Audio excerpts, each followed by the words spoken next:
Hello everyone around the globe, my name is Igor Besermenji. You're watching the new episode of Hospitality as It Is, podcast brought to you by Xenios Academy, the world's first fully gamified training app for hospitality professionals. My pleasure is to introduce again Marco Corallo, the Chief Operating Officer of Xenios Academy, and so excited to start a new episode. Hi Igor, thank you very much for introducing me, and we are so excited to be back here on this beautiful platform. My name is Marco Corallo. I'm the CEO of Xenios Academy, and next to me is a very good friend of mine, and it's a pleasure to introduce Nana Sechere, is the Altmasters Consultancy owner and also Takamaka Ram Global Ambassador. Thank you very much for being here, man. How are you doing? So good. It's such a pleasure to be here, man. It's such a pleasure to see you. Such a pleasure to meet you. Definitely happy to be on the podcast today, and That's amazing. Have some good chat. Yes, and I have to say, since the last time we saw, I still owe you a cold bath. I promise you that I will do a cold bath with you, and I still didn't find the courage to actually immerse myself. How did you fall in love with cold bath? Well, before I jump into that, like the amount of people that are like, yeah, man, let me try a cold bath. And I look at them and I'm like, I'll see you in 2026, man. I actually tried to do it at home. Okay. Like a homemade cold bath with the bags of ice from Spinners, and it was good, but it was so cold. And yeah, I mean, that's kind of how I started too, because oddly enough, everyone knows Wim Hof. This is the man who's made it such a big thing. And I was in Thailand in 2018. I was on a scooter looking for a new place to stay, and I found this amazing spot called Wonderland. And I was like, Wonderland, okay, I got to see what this is about. So I drove in, and then I started walking around the grounds, and it turned out it was this cool retreat with yoga, meditation, bunch of things. And this girl runs up, and she's like, oh my gosh, hi, how's it going? Like lots of energy, and I was like, oh, okay, yeah, I'm good. I'm just looking for a place to stay. And she was like, you have to stay here. Just do a little trial, chill out here for the day, and then honestly, I'll see you tomorrow. And I was like, okay, cool. And I met the owner, checked it out, and ended up staying. Turned out that girl was Laura Hoff, Wim Hof's daughter. So I started speaking. We were hanging out, like me, her, and a whole group of amazing people. And one day, this guy was like just staring at her like this, and I could see her getting a bit uncomfortable. And I was like, what's happening? This is such an awkward thing. Yeah. And then she's like, I know what you want to ask. And he was like, is your dad? And she's like, yes. And he's like, oh my God, your dad changed my life. Oh, like he's such an amazing guy. Like I love his energy. And she was like, okay, we'll do a session. And I was like, what is going on? So I didn't know what was happening there. But then I found out she does ice baths. And I was like, ice baths? That's crazy. Like, why would anyone do ice baths? But fast forward to the pandemic. And I finally was like, wait, because she and I kept in touch. I was like, what does Laura's dad do? And then I looked on YouTube, saw her dad running up Mount Everest in shorts and all swimming underneath the ice. And I was like, oh, okay. Oh, wow. Then I heard him talking about the benefits of it, and I tried it because we were all just locked at home. Yeah. So I ended up just ordering some bags of ice, put it in my bathtub, went in for 20 seconds, and I was like, nope. Not happening today. Not today. But then I found out there were some places in Dubai that had the ice facilities. So I went to go check those out. Tried it, was able to do the breath work. So I started practicing the breath work a lot during the pandemic. And I do the breath work, jump in, was able to stay in for 10 to 15 minutes now. And I was like, oh, okay, this isn't so bad. And wow, I feel incredible. Yes. And that's how it all began. So how is it connected to the breath work and the bathtub? Well, basically, the way I explain it, because I coach ice baths now, right? So the way I explain it to everyone in there is that the breath helps you regulate your nervous system, right? So a lot of what happens in the ice is fight or flight responses, right? And when you jump in the ice, as you may have experienced, your body's like, nope, I'm out. But the thing is, when you breathe, you're sending signals to your body to remain calm. You're sending signals to your mind to say, I'm okay. Just switch the programming so that we can adapt. Yes. And the main thing we have to understand about us as humans, as human beings, we are programmed for adaptation. We wouldn't be here if we didn't adapt throughout millions and millions and millions of years, right? So we already have the programming to be able to go into ice and adapt to it. Mm-hmm. We just have to be calm in the mind and the heart, and then give our body a chance to catch up to the programming. And once that happens and you're in the ice, all of a sudden you start to feel warm. You start to feel comfortable. And this is a metaphor you can use for life. If you just breathe, stay calm in any situation, you will adapt. I love it. I really do. And I saw that, in your classes, and you start to teach breath work and also like ice bath. A lot of people from the industry, hospitality, are actually following you in Dubai. Yep. And they are starting to get comfortable in having meditation and in general, looking after their mental health. Yeah. How important is that to you? Man, it's number one right now. I think, of course, I love the history of the spirits category and bartending. It's such an amazing story. When you look at hospitality as a whole, like why hospitality started. And yeah, of course, it originated from simple things like somebody's like mother just cooking for a bunch of different people and then expanding that to different restaurants, and the history of spirits, how spirits came to be, great. But the people who manage all of these things, the people who are on the front lines in restaurants every single day, working 10 to 12 hours, giving so much energy, having to shut out what's happening in their personal lives to make sure that everyone sitting down at the tables is having a good night. What is the effect on that person? Yes. Right? On one hand, it's beautiful that we're able to to provide a service under any circumstance. But when you go home at night, what's happening there? Like, what are your thoughts? Like, how much energy are you expending? Do you have energy for yourself to build your life the way that you really want? This is not always happening. Yes. Yeah. And a lot of us don't know how to manage these situations. We don't know the steps we need to take to be the happiest we can be. And that's our only job, really, when you really think about it. That's why we're here, to be happy. Yes, true.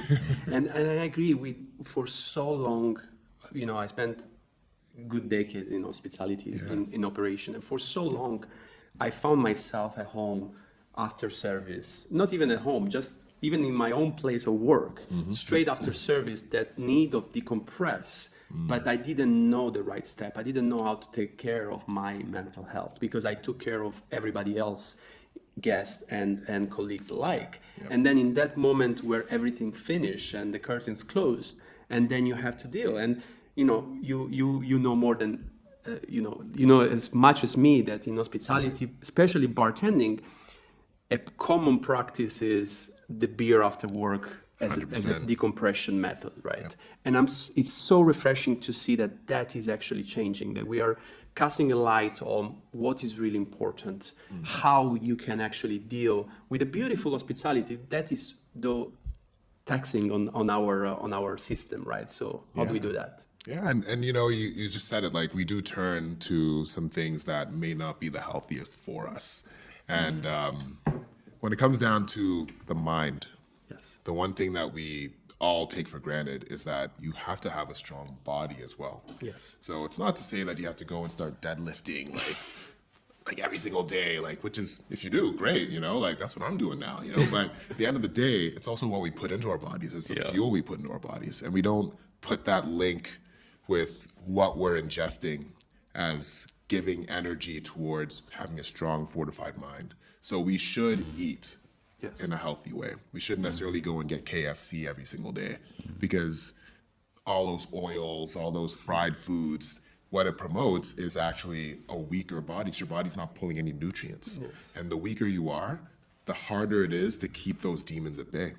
Yes. Right? Mm-hmm. If you have that visual of like demons coming to punish you and fight you, and how are you going to fight them off if you're not moving your body, not flexible, not strong, not eating vegetables, not eating lean meats, like how are you going to fight them off when you're drunk? Yes. Exactly.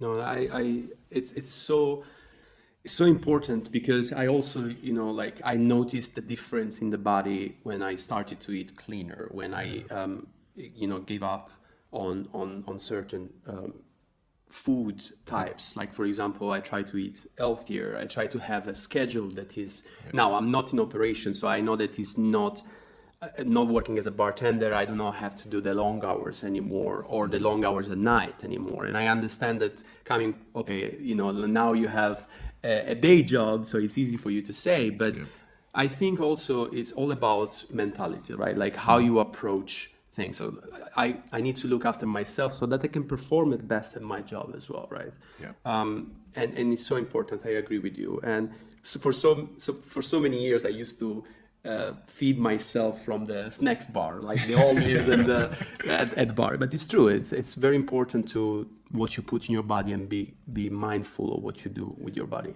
And I also find bartenders use the schedule as an excuse.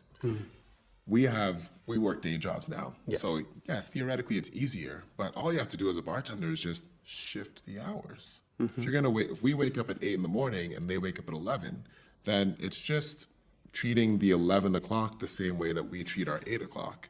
I love it. That's really all it is. But people are like, I'm a bartender, the drinks are so hard to avoid. No, they're really not. It's you creating the situation that it's hard to change your mentality. If a doctor came to you and said, you have to only eat vegetables every single day or you will die, which won't happen because we need to get balanced, whatever. But if a doctor said that, then you're going to change in a hurry. Yes. Right?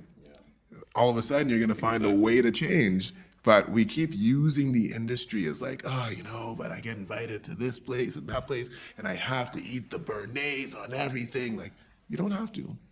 It is so true because it is what you said exactly. We sometimes use the industry as an excuse for poor choices sometimes. Exactly. And it's a very controversial topic. I think we are gonna get some people thinking differently 100%. According to that. But do you feel that this is something that's being discussed between the colleagues? Because when we started thinking about the podcast, we immediately knew that mental health is going to be one of the topics we're going to definitely start with within the first few months of the podcast. Yeah. So do you feel this is being discussed, or it's something that each person is just dealing with individually as best as they can? I think people that may be 10 years in, 15 years in, et cetera, they're the ones who are talking about it a little bit because, well, at the end of the day, it's like what happened with me. Like there was wear and tear. When I started my health journey, certain workouts that I was trying to do were super hard. And I looked at it like, this is hard because of choices I've made in the past. Like even when I was working out before, skipping leg days some of the days or not stretching after, like all these little things. But the past does catch up to you and you only realize that once you've hit a certain point. So I think for the young hospo kid, the young bartender getting in who's like, finally I'll be like Steve Schneider, like those guys. They're enjoying the industry for what it is. They're going out, they're having drinks, they're enjoying the fact they know all the bartenders now and getting free shots wherever they go. So for them, I don't think it's as much of a conversation, but for, young guys like us, And I think it's so important what you said because, when I started in hospitality, I was kind of caught on in this circle of going out and finish work and going out and have a drink, and there was never a conversation of how important it is to actually look after your mental health and physical health. And that's what also brought us today in Xenios Academy to create a course called mental health awareness, to create a course called physical health awareness. And it's more not just to educate the youngers of how important it is and how to look after, but also to spark a conversation, which I think is what we were trying to discuss. Is these conversations are still not happening as much as we would love to in hospitality. For sure. Right. So how do you think we should spark the conversation? How do you inspire other managers to start that conversation with their employees? I mean, I think this is a great start. Number one, I think what you guys are doing with Xenios Academy is important work. And I think even the structure with gamifying is very, very, very good because there's so many trainings that are done in such a monotone way, where the trainer just loves to hear themselves speak. It's the distillation and reflux. They just keep going. And meanwhile, you've got this young kid who doesn't understand what reflux is really, but by gamifying, now you give them this different motivation. And I'll be very interested to see how you end up gamifying these subjects. But I think that by encouraging talks like this, promoting these talks, maybe even having some live sessions where you invite people down and talk when they see you speaking about it, then something triggers inside of them. Yes. But I also think it's important, and why I love the fact it's gamified, it's to not come across as preachy. Because, at the end of the day, we're adults, yes, some are older adults than others. A 21-year-old we might not see as being a full adult, but under the eyes of the law, they're an adult. They can make decisions, they can get bank accounts, all these things, right? So for them, as soon as someone comes at them in a different preachy way, they're not going to pay attention, right? Different cultures, you have to kind of look at how they absorb information as well. So it's finding ways to meet everyone on a different level, on their level, and then get those conversations out there. But I think this is the best possible start. Very good. And how do you feel this topic is being addressed here, particularly in the UAE? I think it's starting to pick up more. I don't think it's something that was a priority for a long time. But, the one thing I love about Dubai is, people will say what they will, what they won't. There'll be YouTube videos about crazy controversial subjects, whatever it is. The one thing I will always say about Dubai is that it's trying. It's trying its best to incorporate people in a different way than any other country ever has. What other place can you just say, I'm going to move there, and they'll be like, yeah, come on in, yalla, stamp, and then you get your stamp, and you can just go get a job. Nowhere else in the world is allowing that. And they're allowing you to be who you are. They're not saying you have to come in and become Emirati. They're saying, oh, you're Italian? Perfect, cool, that's your passport, done. You want a job? Good luck. Once you get it, we'll be able to give you an Emirates ID. Done. Yes. But they weren't addressing mental health because they were trying to figure out a bunch of other things. But now there are hotlines that are springing up because they're realizing that we all come here and we're alone. Ultimately, every single one of us left everything we knew. And so our support systems aren't there. Yes. Right? So I think now the city is starting to have a lot more of that. And now there's a lot more wellness places, right? Because the people within the city, whether it's the Western people or people from Asia or whatever, we're all trying to reach out to our communities because we see how we felt in the past. Yes. And we don't want anyone else to feel that way. So a lot is available, but if you just look, it's all there, it's all coming. So this is what I'm loving about the city currently. So the conversation is there, but I think you need to seek it if you need the help. That's true. And connectivity is such an important topic for us as well, right? Like the idea of introducing gamification with challenges and leaderboards that you can challenge your own colleagues. So you can create teams and challenging other teams around the world or around Dubai. It's all about addressing this kind of like loneliness of people in hospitality, which is not happening, It's very common, as you said. We are here as expats. We left everything else behind, at least people that come here to work, right? Some people are lucky to have their family close by and their family here, but some people are not. So how important is to connect? And you are at the forefront of this because you've done podcasts, you've done training, you've done mentorship. So you are really working on connection, and we are trying to do the best as well to working on connection. How important it is that on mental health? Like, how does it help? Oh, it's probably one of the top things in mental health because we only open up to those we feel connected to. And there's this narrative in Dubai that it's hard to find people you can trust, like everyone's superficial, this and that, but it's not true. There are a lot of people here who are real, like not just trying to make money out of you. There are people who are just literally need a friend, and because there's a narrative of, like this guy's just trying to climb the ladder and like take whatever resource. No. That creates this shield, right? So we all kind of approach each other with a bit of a shield, like, hey, you over there, yeah, my name's Nana, yeah. Oh, you're Marco? Okay, cool, yeah, great. And you keep like the and you kind of keep a distance. But the moment we're able to get that connection with people, then we'll feel we're able to open up. But our schedules in hospitality make it hard to make new connections. The amount of times that, when I was working at West Lodge, I'd meet some amazing girl, and she's like, oh yeah, like I work in PR. And I'm like, oh great, awesome. Yeah, let's hang out. And you're like, When? Yeah, we can hang out at 4:30 a.m. You want to meet at La Farine? Yes. Oh, you have to work at 8 in the morning? Oh, great. How about a really early breakfast right before I go to bed? So how do you deal with that? How do you, well, I mean, now it's much easier. You're like, now it's much easier. But at the end of the day, like in hospitality, you end up just being with people who are on your schedule. Yes. Period. And that's healthy or unhealthy. You know, like sometimes it's more workplace romances, right? Which if something goes wrong, like, oh, that's gonna be a weird Friday night, you know? Like, Yeah, so like the schedule is kind of limiting you to the amount of people that you can actually connect to, right? I think that's the major thing, right? So a lot of people in hospitality, they can connect when there's a competition, Yes. you know, when there's a big industry event. And of course, you know, there's going to be some drink in there, you know, so that's how you're forming your bond. But then there's always the question, like, are we really bonding or were we just drunk? Right?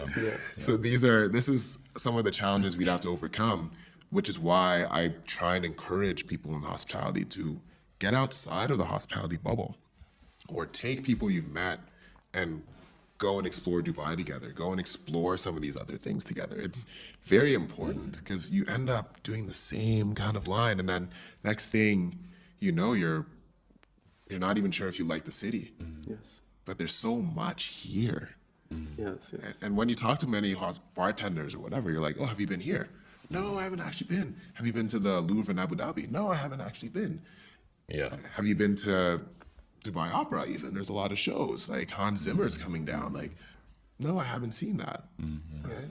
And that's a big part of what lends to your happiness. If you're just doing the same thing day in, day out, that isn't contributing to your soul, you're not going to be happy. It's impossible. No, I agree, and I can witness firsthand. I didn't see so many places. Still now, there are so many places in Dubai that I didn't see. But I always seen the same places where the same people are, and it's very much what you you are used to in hospitality. You go out with the people you work with, and you always hang out in the same places. And I love the fact that you say, okay, explore, like go outside of that hospitality bubble and see that there is a whole world outside. And I think that's also is going to help you understanding that you don't have to be, the guy that goes at the bar and drink to have fun or to just engage, right? Yeah. You can do so many other things with your life that are going to help you eventually, ground yourself. We were talking about grounding yourself. Like I think that's very important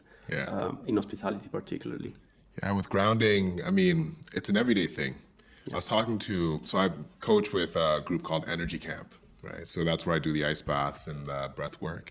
And before we start the ice, I try and get everyone to ground themselves. So I've learned some different meditation techniques to ground myself each day. One of them is heart and brain coherence. It's something I discovered from a guy named Greg Braden and another guy named Joe Dispenza. So it's basically linking your brain and your heart together, right? It's linking the brain waves with the energy, electromagnetic sphere around your heart. It's actually stronger here than it is here. So it's as simple as literally closing your eyes, breathing, and feeling your heartbeat, and then just connecting positive thoughts. It's as simple as that, right? Just three ways to connect with yourself. And those positive thoughts can be your wife, if you have a dog, like think about your dog, think about something you're grateful for, easy things. And it doesn't have to be something grandiose. It could be, oh, I'm grateful I woke up on a bed today, right? It could be, I'm grateful I have a roof over my head, right? Easy things. But the one thing I spoke about with my friend Julian, who's at Energy Camp, because I've had a bit of a transformation in terms of my workouts. Like I'm looking much more fit and more lean. And he's like, so like, you're going to keep going, right? And I said, yeah, 100%. Like this is who I am. And people look at making a change. And most of the time when you reach that change, then you ease off. But unless it's who you are, you're not going to be able to make that change permanent. It has to be a lifelong thing. Right? So with grounding yourself, a lot of people kind of start meditation and they're like, oh, it's too hard. I can't turn off my brain long enough. But meditation is actually a journey, right? Yes. Even people who do it every day, like myself, One day it'll be beautiful, like an amazing meditation, like so like my brain is calm, the brain waves, whatever. But then there'll be another day where, because of something that happened the previous day, it's a little harder to get in, right? But at least I've done the work, right? Like our number one job is ourselves. Yes. And it's a job you're gonna have for life. And we forget this. We prioritize all of our other jobs instead of the number one job we need. And if we can't prioritize this and ground ourselves every single day, how are we gonna do the other jobs well? It's like that whole saying with airlines, put your mask on first, right? Put your mask on first, because if you're suffocating in the water, how are you gonna buckle up the seatbelt for your little kid, right? Exactly. Yes. So it's just switching the paradigm. It's a paradigm shift here for us that we have to work on. But we have to take care of ourselves first and ground ourselves first and find what grounds us. Yes. It doesn't always have to be meditation. It could be sports. If you like basketball, I love going to the court and just shooting around by myself. Yeah. And my mind gets clear. If it's football, then you can go and just juggle the ball for a little bit. Even if it's video games, like don't play all day, but like video games do have a way for you to like tune out and get into a flow state, right? So whatever makes you ground yourself, prioritize it. Yes. Yeah, that's beautiful stuff. It is, and I love the fact that you say, you need to look after yourself, but sometimes you are not in the mood for doing so, or you're not in the right space of mind. So I think that's also where, talking about it and having support around you and having communication around you can help ground yourself. 100%. Sometimes you need that extra help, and I think also where your team, colleagues, manager, training can come in place to actually remind you, hey, take a 5 minutes break. Yeah. Breathe, think about the good things that's happening. Because we find ourselves in so many stressful situations in hospitality. And, sometimes we forget that that's not all our life. If a guest is being rude, or if something happening in the restaurants, that sometimes you are such in deep sense of this is everything I have, or everything I'm doing, that you forgot, like, this is just, it's okay, it's gonna pass, like it's not the end, right?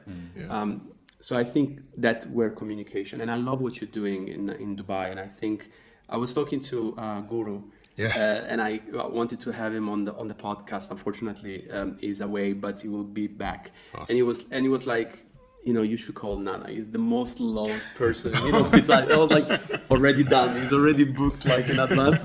So I love starting this conversation with you, right? I think it's very important, more than ever now, to really look after ourselves in hospitality and connect, really, really connect, right? Yeah. And we've been talking about how Dubai is the place where people come from all over the world. And I would just like you to maybe share some advice with young people coming to Dubai as 18, 19 years old.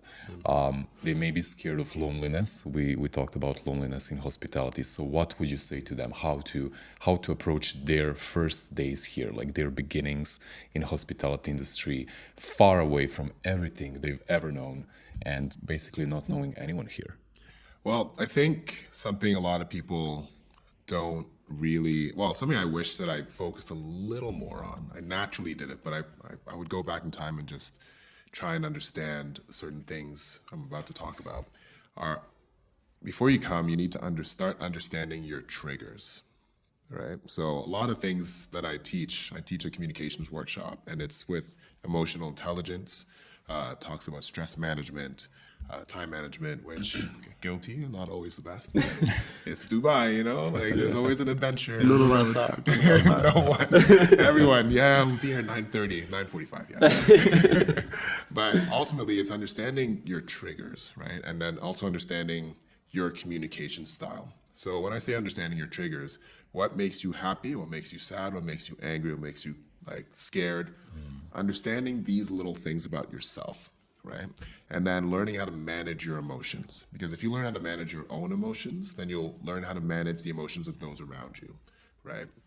So I think a lot of people come and they don't understand, actually not even young people, even older people don't really understand how to manage their own emotions. Like they'll get angry at the drop of a hat. They'll allow their sadness to take over at random moments, and then they'll retreat, right? So if you learn how to manage your emotions properly, then you'll be in a good state to be able to tackle what's coming. Because there's so many people from different places with different communication style. If one of the best things about this place is the international diaspora.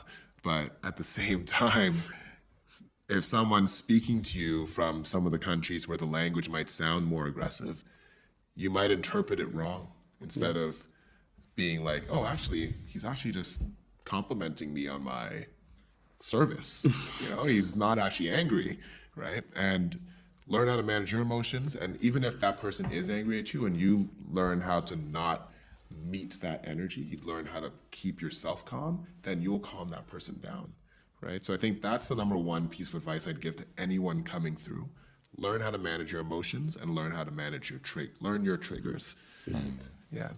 And Nana, is there a link between mental health of hospitality workers and, let's say, the overall guest experience? And at the end of the day, also a link between the mental health of the workers and the image of the brand of a hotel or a restaurant? 1,000%. I think we've all experienced hospitality here in Dubai, and there's a difference between a Marco Corallo behind the bar and maybe some of the young people behind the bar. Like, I'd sit at your bar and I felt comfortable. There's a good conversation, there's a great energy, like you're kind of able to balance and manage your staff, but then also manage the guest, right? And even if one of your staff members is doing something wrong, if you're angry about it, you wouldn't be able to tell, right? So there's that. But then there's also the young person who will let their emotions hang out on the sleeve, right? They might be nervous. And when they're making your order and they're nervous, right? As a guest who's coming to a place and decided not to cook at home, you just want to be able to trust that your dish is going to come out in a good way. Yes. And so that creates an anxiety in the guest because you have anxiety about taking that order. And all of a sudden, that guest is on edge. And then the meal just won't taste as good because he doesn't necessarily trust where it's coming from, right? So managing your emotions and remaining confident, but being able to kind of manage this energy will make the experience better, always. Yes. And this is what gets lost, and why, as someone who's started trying to train and reinforce this in different hotels and restaurants, it's slightly frustrating that the people that spend $1 million on a chandelier don't see this link. Yes. The chandelier is not going to look as good if my steak is cold. Yes. The chandelier is not going to look as good if my server is not communicating with me. Absolutely. Right? They'd rather win Design Weekly than win Workplace of the Year. Yes. I relate so much to that because there is a huge role of leadership in that goes into a place, and of course, as human being, we need to look after ourselves, and we need to learn our triggers, and we need to learn how to control emotion and look after our mental health. But sometimes a lot of that falls on the leadership. Like the leaders has to be the one that really take care of their team and make them feel comfortable. And for many years in certain places, it's all about the rat race, like money, revenue, bottom line. And there are no really conversation focus on the mental health, because this is so important. The person who is serving you, if he's not feeling good about himself or themselves, that reflects on the service, and that reflects on the guest experience eventually, right? So, and if your staff is working 6 days a week, like split shifts, like just you're overworking them because you don't understand that in hospitality, to break even, you're not going to break even in 3 months. Yes. Some of these investors are like, okay, cool, get me my money under any circumstance. And that's what you feel when you go into some restaurants. Because this guy serving you has bags under his eyes because they've just been working. And then also, let's not talk about the late payment on salaries sometimes, right? That's going to affect the mental health of your staff. This is your front line. These are your ambassadors. And oftentimes, they do not get taken care of the way that they should. And if they're taken care of, then they're going to talk about your place, they're going to promote your place, they're going to get more customers in, and then you'll see the revenue generating. But they look at it from the other way. Yeah. They look from the P&L point of view only. P&L point of view. Like the profit and loss and numbers. Yeah. And yeah, I agree. I think as a manager, the manager has the responsibility to also, yes, of course, it's a business. We are 100% working for a business, right? And it has to make sense financially. But at the same time, we need to understand how to reach that financial gain. Yeah. And it's not just about cutting costs, overworking, or just thinking about that. It's also thinking about, we are in a hospitality business. We need to be hospitable, and in order to be hospitable, we need to be good mentally, right? It's the people. Yes. It's the people. It's never really about the cocktail. It's never really about the dish. It's about how you feel while eating that dish and drinking that cocktail. Yes. It could be a rum and Coke, but if the bartender is connecting with you, that's the best rum and Coke ever. I'm going to come back and have 20 rum and Cokes. That's so true. Right? But if the bartender's not connecting with me, I'll go have a rum and Coke at the 900 other venues, Japanese, Peruvian venues that opened in 1 month, It's true. It's true. Yeah. It is, absolutely. Yeah, and Nana, as we are slowly approaching the end of this episode, which is a little bit sad because the conversation has been great. What we like to do at the end of each episode is to ask our guests to share some fun experience that you had with guests before, something that you would like to share with us, or it can be something else, like anything else, maybe unpleasant experience that you feel it would be useful to share with our viewers. Well, one of the experience, I'd like to share a good experience because, in my meditation and journaling, I've kind of made it a very, very strong point that I need to focus more on the positive. Because any negatives that have happened in my past, they don't exist anymore. Yeah. It was a lesson, right? It was a lesson. It's either a lesson or a blessing. Exactly. Right? These are all the things. And I think one of the key moments for me, realizing that maybe I should go out into the world, if you will, and keep pursuing this career, was when I was serving at this bar in Ottawa, my hometown in Canada, called Salt. And there was a couple. The restaurant was dead that night. Like, it was just literally these two. They were the only couple that I had. And I was just bringing out all the stops, Before I was much more experimental with my cocktails. And I worked at West Lodge, and it was like, we'll have 3 gin tonics, 7 espresso martinis, right? Like, oh God, my craft. I'm so much better than this. So with these guys, I was trying a lot of different things. I was going to New York and New Orleans and learning from these guys and trying to use their techniques and stuff. And I was just trying a bunch of different stuff. And there was one moment where I started doing a bit of storytelling. I was telling them the story of how I started, and I just started to actually feel like there was this energy, this kind of bubble around us, where they were just like captivated with the story, and I was making the drinks at the same time, and I think I was smoking tea, so the tea smoke would get into the glass, or I was doing something like those old school stuff, right? But I was doing something on a burn board, and they were just so captivated with the experience of the whole thing, because it was almost like competition style, when you're saying the speech and not forgetting the rum. And saying the speech, and then you're putting all the ingredients together, and they're watching you build this whole thing. And afterwards, they were just like, man, like, normally I would ask, what else are you going to be doing? Because most times they said that they were like, yeah, like we always see a good bartender. We're wondering if they're in school, if they're going somewhere else, if they're going to be what they really want to do. But they looked at me and they said, we don't even want to ask you that, because we hope you're able to continue building experiences like this for people forever.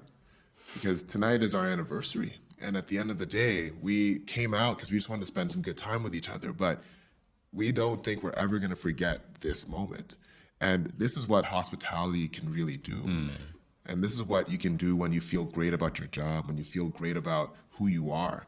And yeah, I have to admit, at that point, there were a lot of questions. I was young, like not sure whether to stay in hospitality, whether to pursue my degree, go in communications, et cetera, be the lawyer my mom wants me to be, like I wasn't sure, right? But that's when I knew I was on the right path. And that was, I think guests don't know what these compliments will do for a young bartender. And so to all guests out there, keep on giving these compliments and encouragement because you never know who it's inspiring. Yeah, that's So amazing. beautiful. Thank Very you for well sharing put. this with us. Nana, thank you so much for sharing your stories with us. Oh, my and pleasure. I hope you can inspire all bartenders, waiters, sommeliers as much as you inspired me during my career. Oh man, thank you. And really, Vice versa, bro.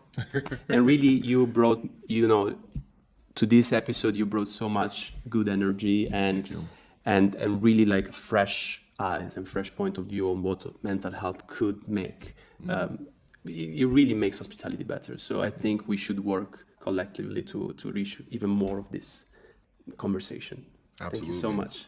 My pleasure. It's been such a pleasure to be on the show today, and I hope we can do more together. Plain and simple. 100%. 100%. We will for sure. Thank you, Nana. Thank you, you, Nana. Marco. Yeah. So another episode came to an end, but we will continue discussing mental health in the coming weeks. So please stay updated, follow us, and I'll see you in the next episode of Hospitality as It Is. Thank you.